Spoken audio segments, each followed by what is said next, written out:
Ce sont là les premières images de l'ancien président de la République démocratique du Congo, Joseph Kabila, dans son domaine des Hongo, à la lisière du territoire de Kabaré, ce mercredi 25 juin 2025, depuis l'annonce de sa présence à Bukavu, au Sud Kivu, en début de semaine.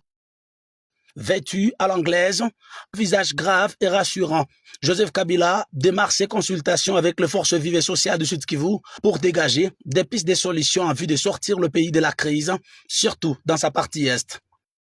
Autorité traditionnelle, représentant de la jeunesse dans toute sa diversité, mouvement citoyen, le Barza intercommunautaire et la Fédération d'entreprises du Congo, FEC, section Sud Kivu, ont été reçus par le Raïs.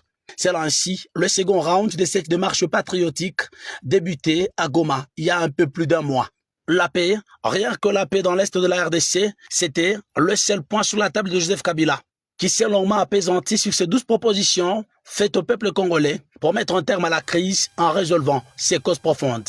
Nous sommes satisfaits parce qu'en fait, nous lui avons fait des propositions pour que la paix puisse revenir le plus rapidement possible dans notre pays.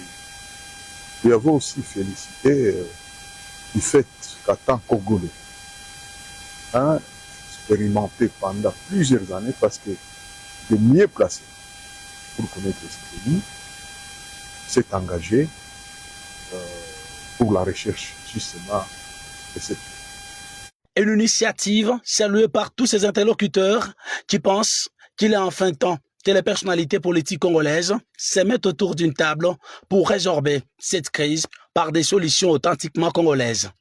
Il a dit qu'il est prêt pour les dialogues et il voulait que les autorités qui gèrent le pays actuellement comprennent qu'il faut qu'on dialogue, et c'est là qu'il a soutenu d'ailleurs le schéma de la SECO et de l'ECC. Tout le monde a été d'accord avec sa proposition et il a dit qu'il peut accompagner cette initiative parce que nous tous nous avons besoin de la paix. Personne ne peut dire qu'il n'a pas besoin de la paix. C'est ainsi qu'il nous a dit que nous-mêmes partout nous passons et que tout le monde qui a même un numéro d'appeler les autorités au niveau national, qu'ils le fassent pourvu que tout le monde comprenne qu'il est temps qu'on fasse la paix. Parce que sans cela, la RDC risque de disparaître.